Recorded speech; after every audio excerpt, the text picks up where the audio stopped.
Some lawmakers and first responders are saying it's time to consider charging those who ignore warning signs and go on illegal hikes for their rescue services. Bills to charge for expensive rescue operations have been proposed in the past, but haven't received the necessary support. Will this be the year that the state decides that enough is enough and fine rogue hikers in need of rescue? Join the discussion next on Insights on PBS Hawaii.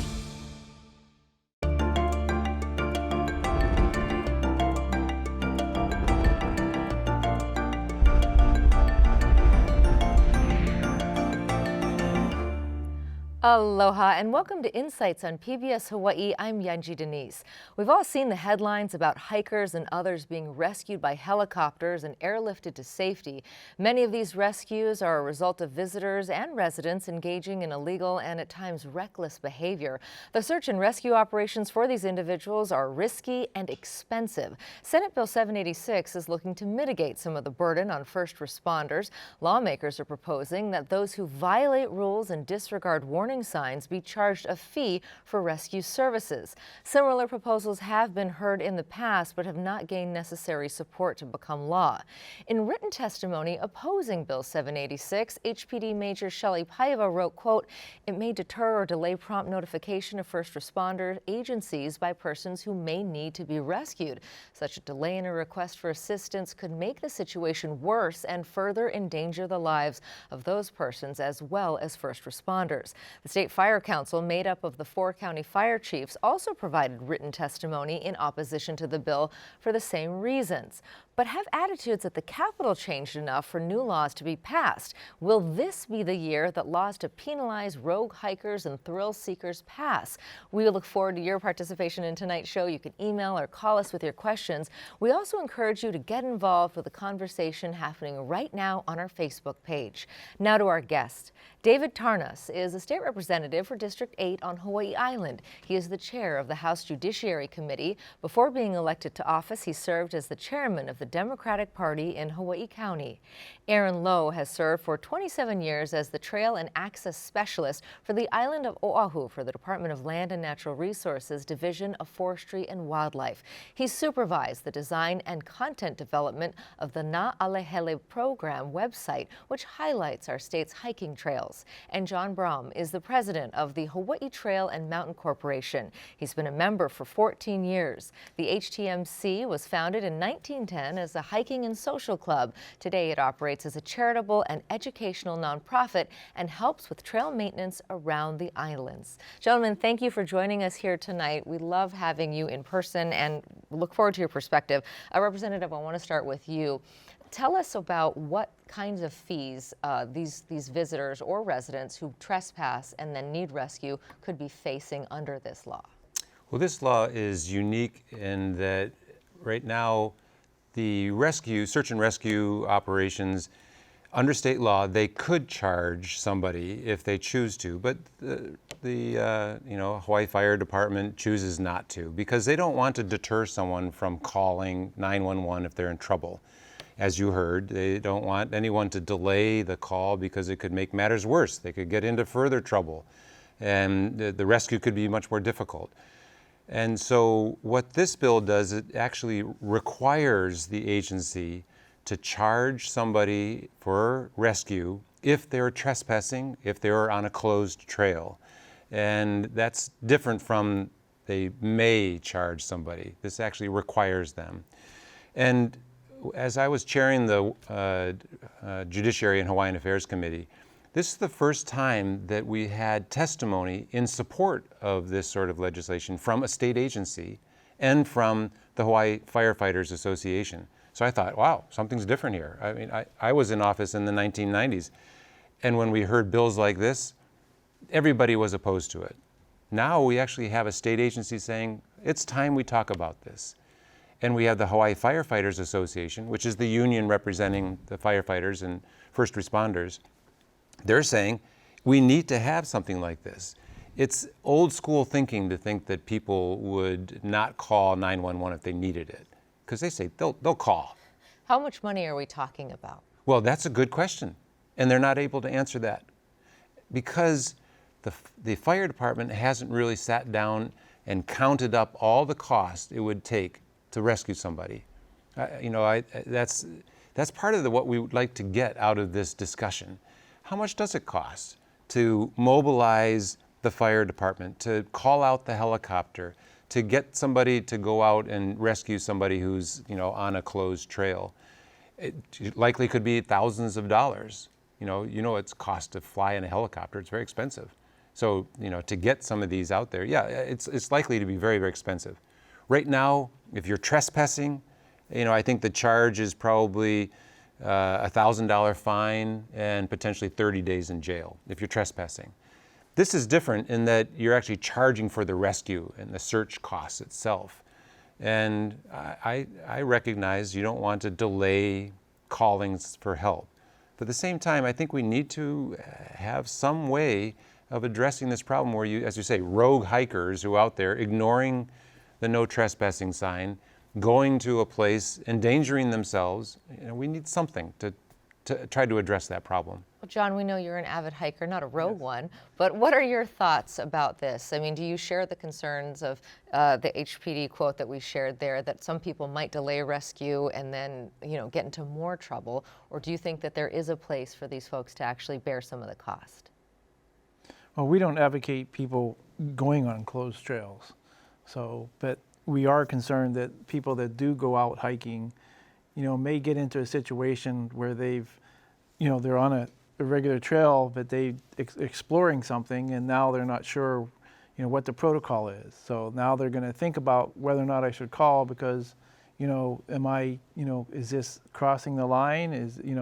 So we're concerned that they will delay and possibly get themselves in a worse situation and expose the first responders to a worse situation.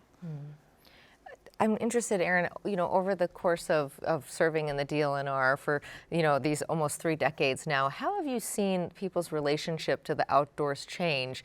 Do you feel that people have gotten a little more adventurous thanks to things like social media, that there is more of a propensity to go explore maybe where they shouldn't? Oh, yeah, absolutely. I mean, I think, when I started years ago, you'd see maybe, 10 or 13 people at Manoa Falls Pool, and now that trail's getting upwards of like 700 to 1,000 people on a 3-day weekend, and so. But I think it's also there's those who want to go beyond that simple experience of just getting into a waterfall or seeing a waterfall. They want to go up and see other things where people have gone and where selfies have been taken, other higher pools or ridge lines, and those are much more challenging and much more dangerous. And I'm not sure sometimes if they even know that they're on an illegal trail or an authorized trail or closed trail. In some cases it's clear, and like John said, in some cases it's not that clear. Yeah, do we need to do a better job perhaps of labeling some of these areas? Do you think that would help with any of this? Yes, I think that would be important to label because a lot of people don't know, where the end of it is or where it's acceptable or not.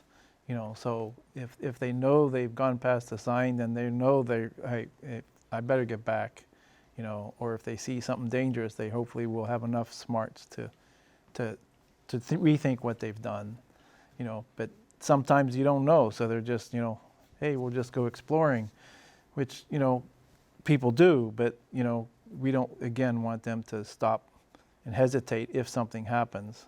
Right, and what about that idea of hesitation? And do you think that this kind of legislation would be enough of a deterrent? Hey, if I'm determined to go get that selfie, does it really matter? Yes, well, and I think no one in the legislature wants anyone to be endangered. Nobody wants anybody who needs rescue to hesitate calling for a rescue. At the same time, we're also in the legislature hearing lots of calls from our constituents saying, these are irresponsible people who are hiking on a trail that is clearly closed and there's a no trespassing sign they had to cross over, and they get in trouble, and then we're spending public money to go and rescue them. These are irresponsible people. They should be held accountable. We don't want to spend public money on it. So that's where the legislature needs to find a balance. And so the reason why, as chairman of the Judiciary and Hawaiian Affairs Committee, I recommended that we advance this bill for further discussion, because again, this was the first time that a state agency, the Department of Law Enforcement, said, this is a good idea. We fully support this. And so I think that when the Firefighters Association said, we need to address this issue because it's gotten out of hand. There are way too many of these irresponsible hikers out there. We need something to be a deterrent. We are willing to sit down with the stakeholders and figure out a way to make this happen. That's what the legislature really wants to do. We don't want to be unreasonable, but I think we need to address this issue. So that's the balance we're trying to strike. Okay, and with this sort of thrill-seeking behavior, I'm guessing that you're not, asking for a driver's license when you encounter these folks, but do we know if it's more a visitor issue or if it's a more residence issue? Because I think there's a perception that a lot of these folks are coming from out of town. I think that's a good point. I think there's so many unknowns, I think, a lot with this. How many are there? How many people, are they visitors? Are they locals? Where are they going? Are they doing it just to get a free ride out of the forest, or is it a serious issue? A lot of unknowns, I think, and therefore I think what would, and you've mentioned this, is that doing more survey work or capacity studies. We're in the process of moving forward with some capacity studies that might be able to answer some of these questions. Working with the University of Hawaii on potential surveys that ask, what would people, if they were lost, would they call for 911? Those types of questions might be a part of that. I think that that's a key part to this, because I don't, as I said, state agency, I know we don't, and I'm not sure about the fire department, I can't speak for them, but have the numbers on how many of these are carried out and how much they cost. What is that number? And so it's like a cost-benefit analysis. And the other unknown is once, if it is a visitor, we rescue them and then they're on a plane the next day going back home. So how are we going to charge them? I think that's the bill collection part of this, I think, also needs to kind of be worked out. Not that I'm saying that I'm against it. I know that our agency in the past, we have a new administration now, in the past tended to side with the fire department because of the reason of the 911 call not happening when it should. And I'm not sure if that's going to change with our new chairperson. I know that I think that we felt, or past chairperson felt the same way. That might change. I think, though, what really needs to happen, and we've said this, is let's look at it closer. Let's try to answer some of these questions. What is it going to take? How many? How much is it going to cost? How much is it costing now? And what are some other types of things? Maybe some new technology. Like John mentioned, putting some signs up. That's very time-consuming and takes a lot of capacity for our program or for anybody to put signs up. And do we go on hikes to see signs? We go on hikes to see nature, right? So there might be ways to use technology and apps that tell you, there's virtual boundaries. Mm-hmm. And so when you go to a place that you're not supposed to be going, your phone tells you, hey, you're not supposed to be going in this area. There's stuff like that that's coming out. So maybe that's something to look at. Well, as you said, we need more data. Mm-hmm. And I think at the legislature, we're feeling like we're being asked to make a decision and solve this problem, but we really don't even know the scale of the problem. We don't know how much it costs to be able to do these rescues. We don't know how many rescues these that are occurring, how many of them are on closed trails, and we just don't have that data. And I think during the pandemic, when we didn't have all the visitors here, a lot of our residents got out into nature and they thought, wow, it's beautiful here, and they enjoyed it. Then as we started opening up, we got more visitors coming back. People were really recognizing there's overuse of a number of our very popular hiking trails and snorkeling sites and things. And there's a real push now to address that overuse problem. And at the legislature, I think there is a recognition that we need to fund the agencies better so that they actually can have the capacity to get more data, and that we need to address this issue of overuse. And so for the first time, I think there is political support to consider a green fee, where we're charging people to use these public trust resources and then use that fee in order to better manage those resources. And I think that's a watershed event. And I think that's something that I'd like to move forward with this session. We have 3 weeks left in this session. You got a lot of things on the agenda, I know, and we've got a lot of viewer questions, so let's get to a few of these. Cheryl on Facebook just has a practical question. Who pays for the cost of these rescues right now? She's writing in from Maui. So who is fronting that? We do. The taxpayers. The taxpayers. These are public services. We're paying for them through our state and county taxes. You know, counties, they charge taxes through property taxes, but a number of these agencies also get support from the state, and a lot of the funding from the state comes from general excise tax. Okay. So, James from Mililani, and John, I wonder if you would just like to respond to this. This is more of a comment than a question, but he says, you get charged for ambulance service. That doesn't deter me from calling an ambulance. It's fair for you to charge me for a life-saving service. Do you really think that if someone has a broken leg or is in a bad, you know, and is in a dangerous situation, that they would delay if they thought that they might be having to pay for some of those costs? Yes, I think they would. I mean, plenty of people, you know, don't have the means, you know, they're out there hiking, you know, don't have the means to pay for things. I mean, you know, there have even been people that have been taken out by the helicopter, and when they get there to the ambulance, they refuse it because, you know they'd have to pay for that ambulance. So then somebody give them a ride to the hospital. So I mean, there is that deterrent that people, don't want to do it, but when they're up in the mountains, you know, they don't have easy access to get that care, you know. So getting them to where they can get to there, you know, they do that. But it's not saying it's not, you know, that it doesn't cost us as taxpayers money. But definitely people would deter from calling, especially because an ambulance sometimes has some coverage by your health insurance, but you know, your helicopter is not going to be in there. Right. So what might be, you know, if the status quo is not necessarily working, then what might be a better way, or do you think that the way it is now is okay?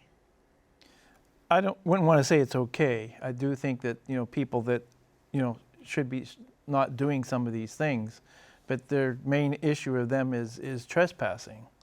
You know, you can get hurt on regular trails, you know, that are just as far up into the mountains as some of these people are getting hurt on illegal trails. So how is because he happens to be on a legal trail versus the other guy's on an illegal trail? They're exposing themselves to similar dangers, but now you're making a distinction between, oh well, but you were actually on a heli trail and he wasn't, so we should charge him but not the other guy. You know, so that's kind of a little bit hard. I mean, you know, and the rescues, you know, statistics back from 15 to 19, you know, 23% of the Oahu helicopter rescues were between Diamond Head and Cocoa Head. You know, so they were eating up a lot of the fire department's budget, you know, just on those two hikes. You know, so. And I mean, I know that I personally, not as much as I would like to, but I hike Cocoa Head fairly regularly, and I often see visitors who are simply, I'm assuming these folks are visitors, that's an assumption I'm making, but I see hikers, let's say, who are woefully unprepared for that hike, right? They're coming in slippers, they're, you know, so how do we better prepare those folks? Because I see them and I'm thinking, oh, you should be wearing some real shoes, you should have some water. At what point, how do we better educate these folks so that they don't get into trouble and don't need rescue on a trail, you know, Diamond Head, Cocoa Head, whatever? Yeah, that's always been a big question, and there's ways to do it. Working with the Hawaii Tourism Authority, working with the different airlines, so that maybe in-flight movies and education can be provided.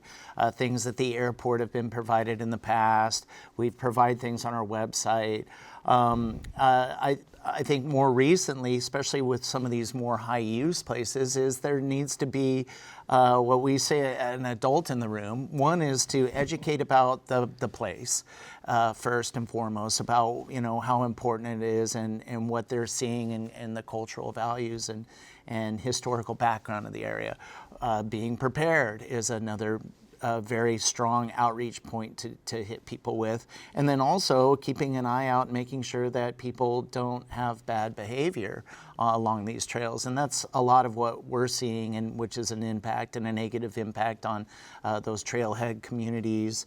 And also can be a degradation to the resource if people are breaking sticks or vegetation, particularly native species.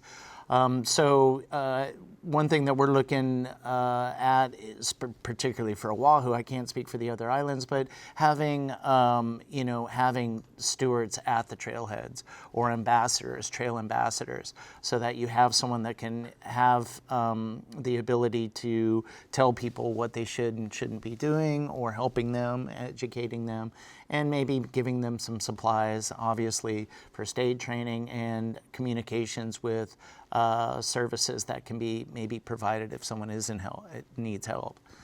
So we're looking at implementing that, and that's been implemented on the Big Island, as you mentioned earlier.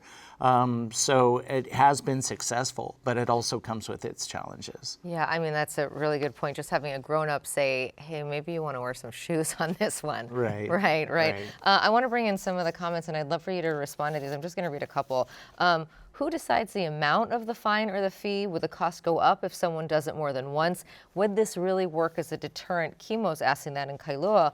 On the other side, Stu says, when will the rescue fees end? It seems unfair. We pay for their training. Now we have to pay for them to rescue us. I'm sure you've heard a lot of different comments about this, but how do you determine the scale of the fine? Yeah, and that's one of the big questions. And one of the opposition from the Hawaii Fire Department or Honolulu Fire Department is we don't even have an existing mechanism to determine how much the cost would be. And we don't have a mechanism to seek reimbursement. And so in my mind, we've been dealing with this issue for 30 years. I mean, like I say, I was in first time in office back in 1994. We were dealing with this issue back then. It seems like we should at least figure that out. How do we account for the cost for a search and rescue, total up the full cost, so that then we would have an idea about how much it would cost, and then figure out what would be a mechanism for charging that in the certain occasions when that would be appropriate. I think we do pay taxes to pay for these search and rescue operations, the training, the salaries for all these folks who are first responders, and we want them there to rescue someone who needs rescuing. But if it's an irresponsible hiker who goes onto a trail that is closed, and there's a sign saying no trespassing, trail closed, and they still go up it, this is someone who has disregard for that direction. And I think that's not something that I would like to see public money to accommodate somebody who is being irresponsible. So actually, how much would it cost? We don't know, and that's what I'd like to know. Well, what's interesting to me is that you're pursuing this legislation, but you don't have that very basic information. That's right. I mean, the fact that we don't know what it costs, we don't know how many of these incidents, how is it possible then to pass a bill without that information? And that's a very good point. And so at this point in the legislative session, this bill will go to conference committee in these last couple of weeks of the legislative session. And I've been talking to the House members, the chairs of the committees that are working on this, and we're talking about, well, how do we move forward in a responsible way? One of the things we're talking about potentially is, instead of mandating that they get reimbursement, that we actually require that the agencies start collecting data, and not require that they seek reimbursement, but emphasize that they have the option of seeking reimbursement, but that we mandate them to set up a system for figuring out how much it costs, and that we mandate them to collect data on how often they do these rescues, where the rescue takes place. Is it in an area that they had to trespass to get there or not? So I think that might be a responsible next step for the legislature to consider. So that's what we're talking about right now as we head into conference committee. And your viewers here today, I think I would encourage them to, send emails to their legislator and tell them, this is what I think you should do with this bill. We're still gathering information. It's a, democracy. So we're interested to hear from constituents. I always say that we do a better job as legislators when we hear testimony from our constituents. So I would urge your viewers to send an email in and to their legislators and say, this is what we think should be done. Well, Mike from Lihue has something here, and I think that you've done this. We should rate the trails for severity and length, advanced, medium, beginner, etc., and make it available to the public. I believe your agency and you have done just that. Tell us about it. Well, yes and no. That's challenging because it can be arbitrary. So a novice hiker or someone from the Hawaii Trail Mountain Club might have two different views on the same hike. How about you go up and it's dry and it rains, and on the way back it's a completely different trail.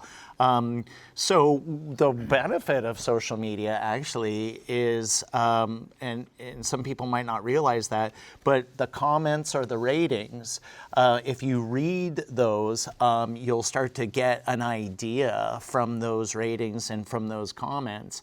And you see that whole range. And so that's when you start to realize that to rate this can't be based on a manager who's grown up hiking like myself. You need to reach out and do a survey potentially. Another way is to quantify it based on the trail conditions, the number of trip hazards, the steepness of the trail. And what we have done and started to implement, and this is something that had started by addressing people with disabilities, is actually posting more about the actual trail conditions or the dynamics of the trail itself. So what is the steepest point that you're going to encounter? What is the steepest side slope that you're going to encounter? And if you're able to interpret all of that, then you can make the decision on your own as to whether or not this is a trail for you or not. And that came out of the rating trails for people with disabilities. If someone had a prosthetic, they might not be able to go on a side slope because their leg couldn't hold them up. Or obviously, when we think of disabilities, a lot of times we think of wheelchairs. Is it wheelchair accessible? If not, then there's other people with a range of different disabilities that might be affected by these trail conditions. That's where these signs came from. But at the end, anybody can use that information to make that determination. Whether or not you take all of that data and quantify it into a novice trail or an expert trail, or start giving it diamond, some kind of ski slope rating like a diamond or a green circle or whatever, that can be, I think most of the time those are done through a lot of working with your users, different users, and trying to get a lot of information back from them through surveys and kind of trying to quantify that into what maybe one rating might be. But it can be challenging because it's so arbitrary. Yeah, there's a lot of questions coming in, and we appreciate all of you who are writing in. Keep them coming and keep those phones ringing. Sally in Wahiawa has one. I would love you to take this on, John. Says, seems like the conversation is focusing on public trails. What about trails on private property? Private landowners often bear the brunt of rude hikers who are not only trespassing, but end up vandalizing elements of the property. Where do the private areas fit into all of this? Well, like you said, there are fines for trespassing, so it would be up to those landowners to call in the proper authority, whether it's the LNR, the HPD, or the police force on the island, to have them report that they're trespassing, and that's what they should be fined for.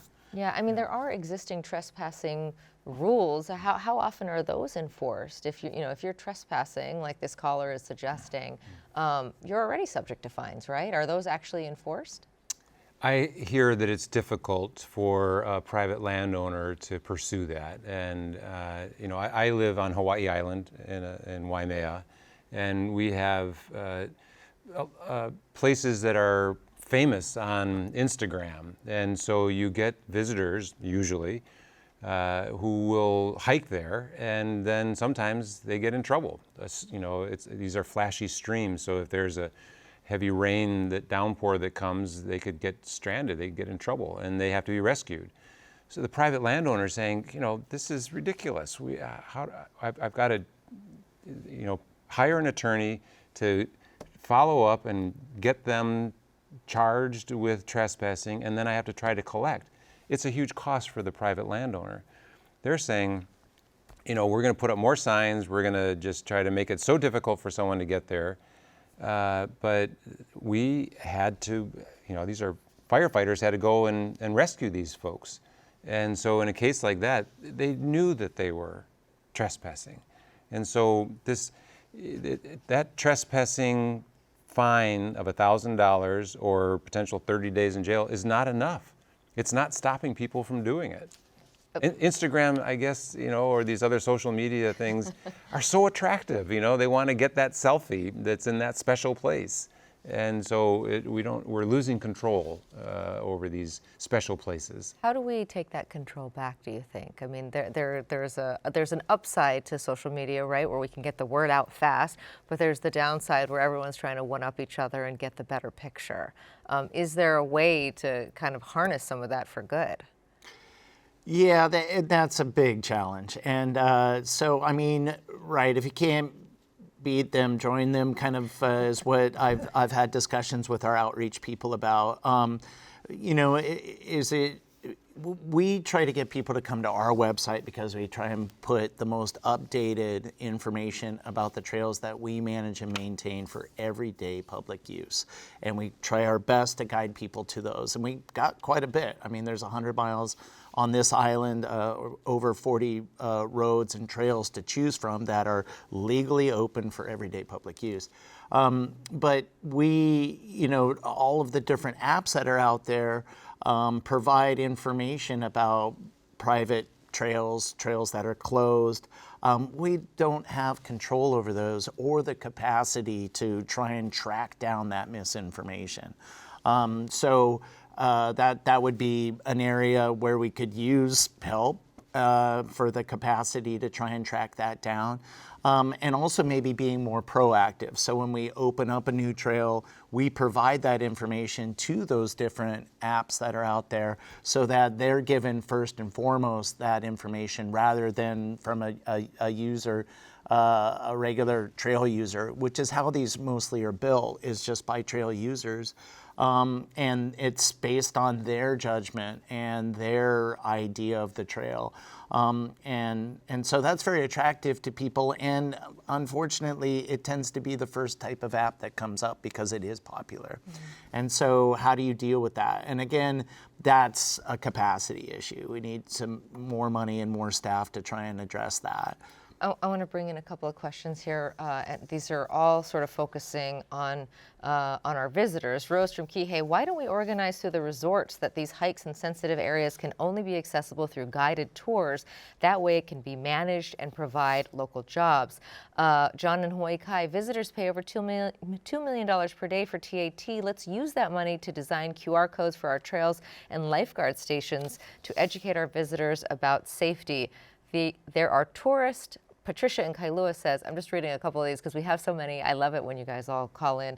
Patricia in Kailua says, there are tourists hiking trails and vandalizing residential property with no respect or regard. When approached, you are ridiculed and called a Karen. And this caller from Pearl City has an idea. Visitors should have to sign a form on the airplane attesting that they are willing to follow the rules, just like the ag forms you have on the plane now. You know, we've talked about a kokua pledge, an environmental pledge, you know, to go along with this green fee concept.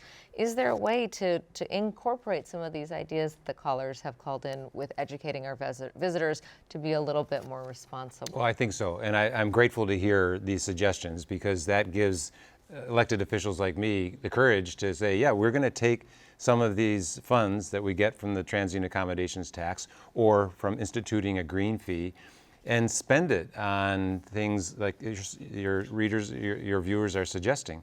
Better outreach and education for visitors.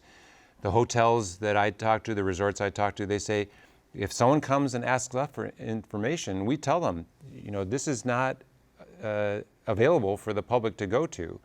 But the hotel folks say, they're not getting the information from us, they're getting it from social media.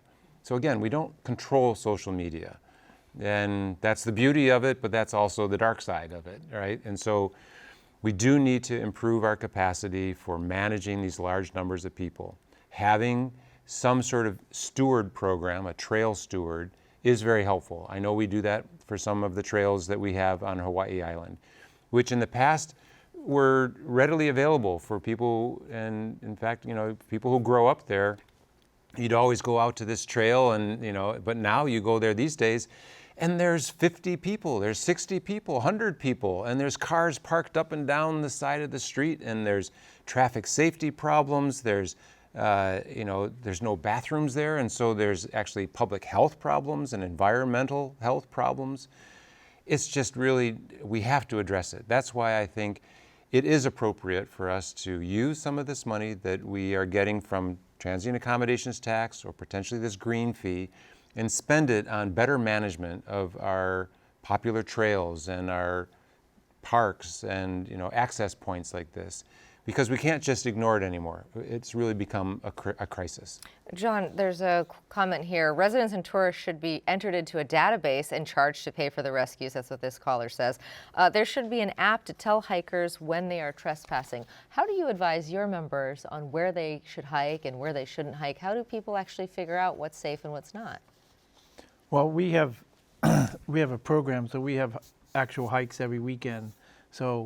And we do clearings on our hikes, so we can notify when the hike coordinator meets those people. They can inform them on about that hike they're about to go on, as to what the trail conditions were, because they were on it like a couple weeks, before that during the clearing, and they can notify them of different conditions that exist, on that trail at that time.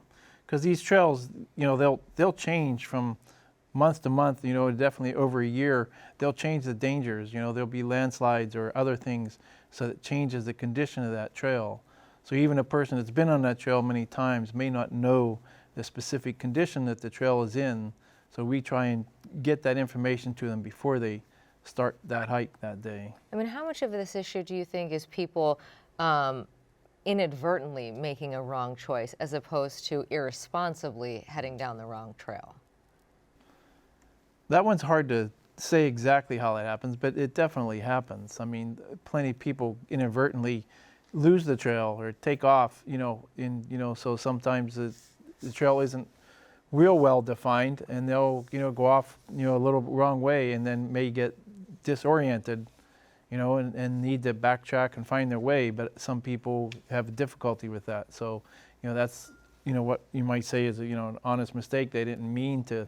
They weren't trying to get off trail intentionally and get themselves in a bind, but they accidentally got off trail, and now they may have got themselves in a bind. So that's where it becomes like, I wasn't trying to do something bad, but how do you quantify that? We don't know. I'm sure there are people that go out there for the adventure, but we're trying to promote safe hiking and, educate people before they go on the trail what's going on. And we mark them. Your question is exactly the sort of question that we would ask at the legislature. We need more data. How many of these rescues happen to people who are irresponsible, going on trails that are closed with a sign, going trespassing where there's a sign? And how many of these rescues are actually hikers who just got disoriented and they're wandered off the trail and then they got lost? If we had more data like that, that would assist the agencies, it would assist the legislature. I think it would help to address this problem. The Hawaii Firefighters Association, which is the union representing these first responders, said the lack of accountability on those blatantly violating and disregarding the law is just increasing the bad behavior and leading to more rescue incidents in areas that are restricted from public use. The first step is to create a deterrent to try and reduce or eliminate these unnecessary rescues. HFFA, the Hawaii Firefighters Association, appreciates and welcomes the opportunity to work with the stakeholders to develop a plan to address this issue. That's what we need to do. But under this current iteration, under 786 as written, that's a distinction without a difference. You get charged either way, right? You would be under this proposed bill, is that if you are, what it says is that it requires government entities to seek reimbursement for all or a portion of a search and rescue expenses for persons who require rescue after leaving a hiking trail to enter an area closed to the public or hiking on a trail closed to the public and there is a sign giving notice of the closure. So it's very clear that these are for irresponsible hikers. That's where this charge would take place. And the question is, should we mandate it, that they have to charge for it? Or should we rather require that the agency set up a system for figuring out what the cost is for these search and rescue operations, set up a system for collecting data on when and where these rescues happen and what was the person doing, and then set up a system for, if they do charge, how are they going to collect?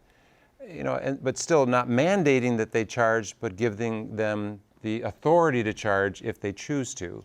That might be the middle path forward that the legislature should consider as we go into conference committee on this bill. Larry in Waipahu says, and Aaron, I'd like you to take this one, you can't blame tourists for all of the problems. At least half of them doing this are residents of Hawaii who also abuse the rules and need to be rescued. Now, I know you don't know, we don't know, frankly, the numbers, but how do residents, how would you advise them if they're heading out on the trail? How do they utilize information so that they do, operate safely under the kind of information that you've worked so hard to get out there?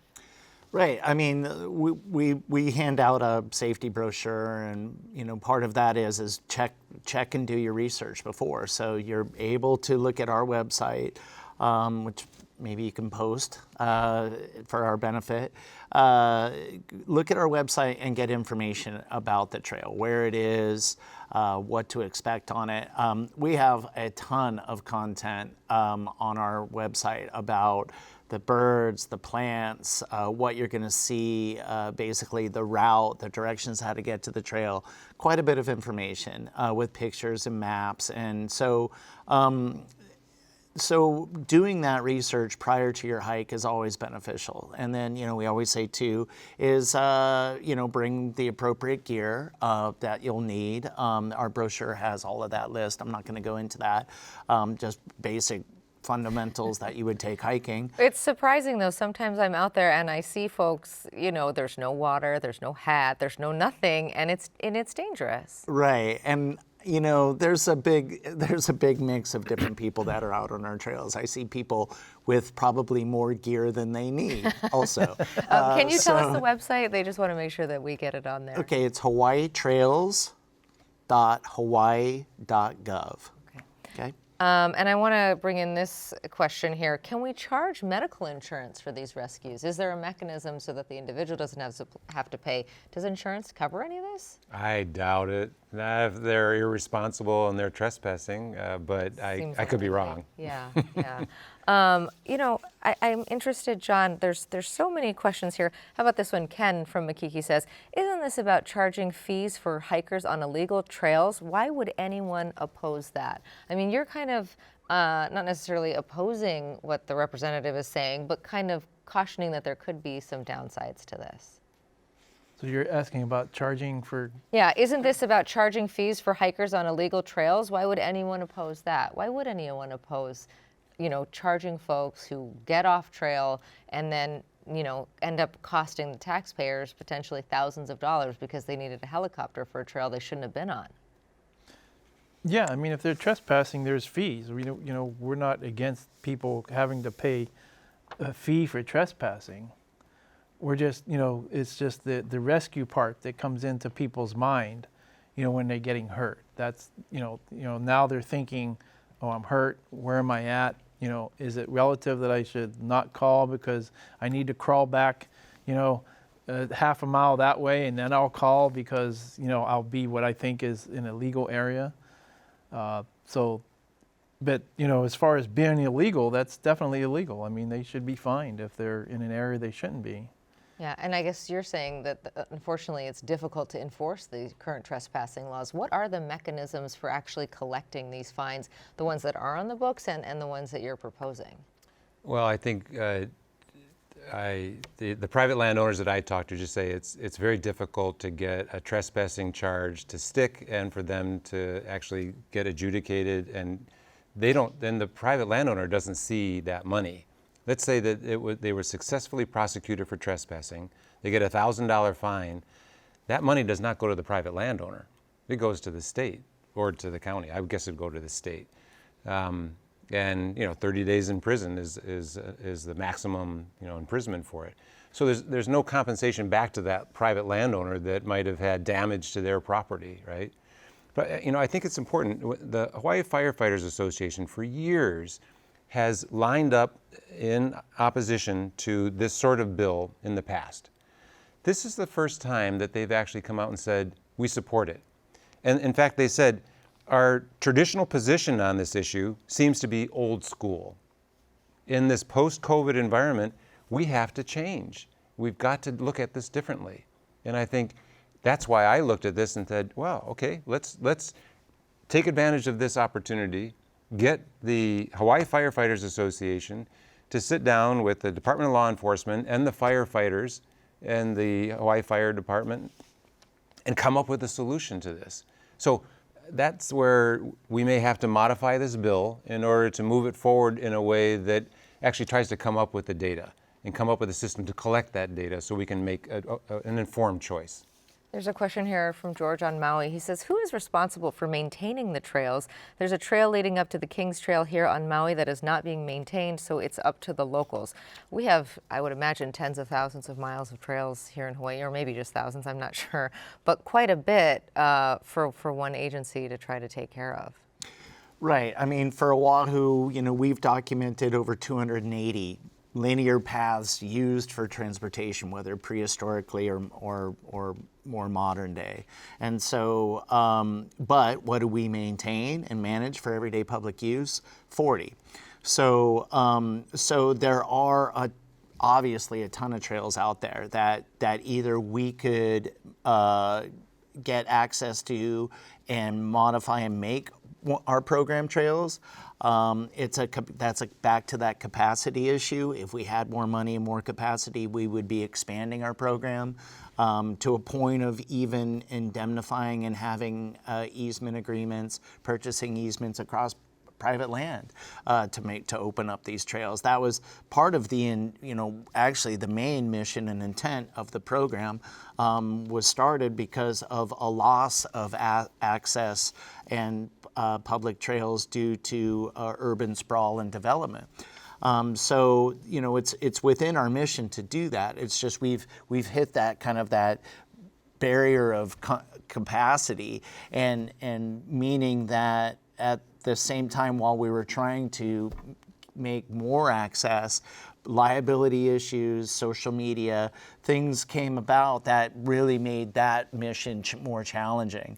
And so we've now had to focus a lot of our efforts at just trying to manage this high use and what's currently happening on these existing trails, rather than spending time on what our original mission was, which was providing more access. The argument is that if we did have more trails, then maybe that use would be dispersed out. But again, we don't have the data to back that type of theory out. I think it's plausible, but it's still kind of a theory. So yeah, I think that pretty much probably answered the question. Yeah, it's interesting. I mean, how have you noticed the trails changing in the time that you've gone hiking?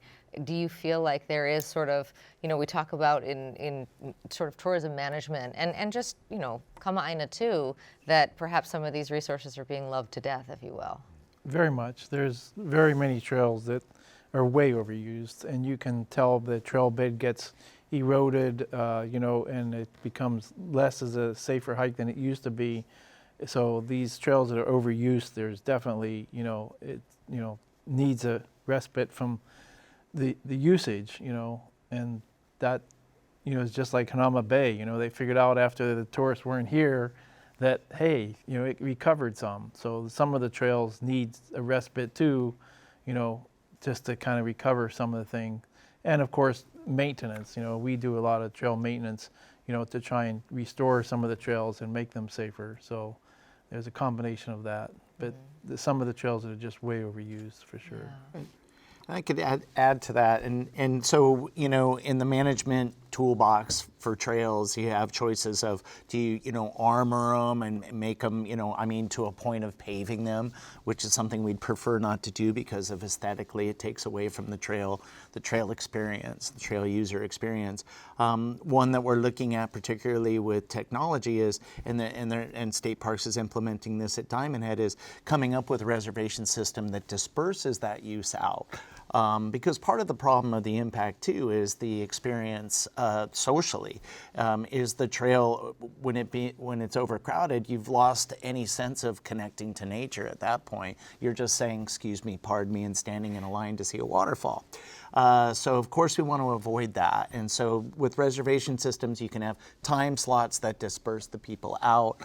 That might also have a more limited impact on your neighborhoods, right? So not everybody coming at 300 cars show up in your neighborhood at 9. It's only, 8 cars show up, between 7 and 8, and 5 cars show up between 8 and 9. So these reservation systems that we're looking at implementing could really disperse that impact out. And then also incorporate maybe what I call a point source fee system, which is where you would charge that reservation, someone would get charged for that. And then we could use that money obviously to help support the IT services for the app, and then also maybe armoring the trail if needed.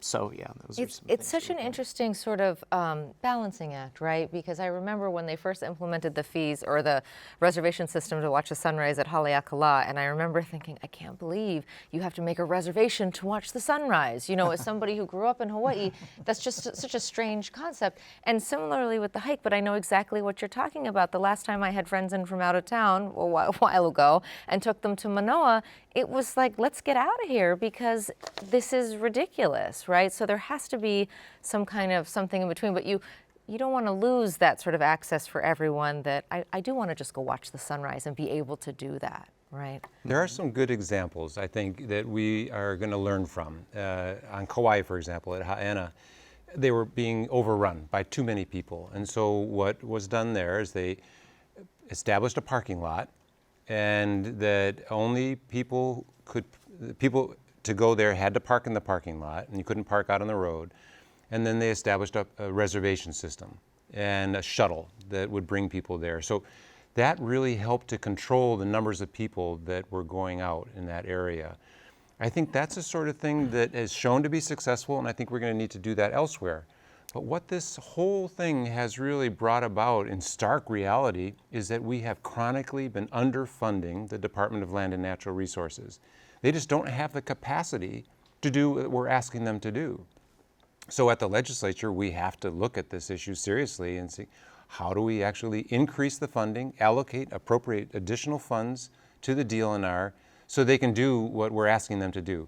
And again, this is where the green fee and allocating additional funds to DLNR for trails and other sort of active environmental management of these very popular areas, I think is a good public policy choice. And that's what we're debating right now at the legislature. Yeah, John, what are your thoughts? That this whole idea of the spontaneity and not having to make a reservation, but also wanting to manage these resources. Well, yeah, I think we do need to manage the resources, and for some of these overused trails, it'd be a good idea to have a reservation system. It's whether or not that the locals are going to have a little preference or a little break from tourists, when they want to do it. I know they've done that with some other attractions, where the locals get a different fee or an exemption or whatever else. But, you have to do something to manage these trails that are overused. Okay, so we just have a few minutes left. Representative, tell us, we have 2 minutes left, so tell us what happens next with this legislation, and how viewers can, if they want to share their thoughts with you or other lawmakers, how best to do that. Only 3 weeks left in session, so yes, time is of the essence. Time is of the essence. This bill, along with all the other bills that are still under consideration, are now moving into what we call conference committee. So that's the negotiation between the House and the Senate committees that are referred these bills to discuss and negotiate what is the final version of the bills that then we would recommend to our respective chambers to vote in final form. And so this is the time, if you're interested, if the viewers are interested in this, to send in emails to their own legislator. You don't have to send it in to me in particular or to anyone in particular. Send it into their own legislator and say, this is the bill that we heard about on the program. This is what I think should be done. Please tell your chairs that are working on this, the committee chairs, this is what we want to have done. And now's the time. So this weekend, you know, when you're thinking about it, after having seen this show, if you've got ideas, send in an email or make a phone call to your representative or senator and say, this is what we think that you should be doing on Senate Bill 786. Okay, and in the 30 seconds we have left, Aaron, I want to give you the last word. You know, we've talked a lot about the sort of the downsides of all of this, but tell us again why it's great to get out there. Well, part of my mission and why I got this job is to connect people to nature. So, you know, it starts with a trail. Get out there, enjoy yourself, be safe, read up on where you're going, and enjoy yourself. And that's what we do. That's what our mission is.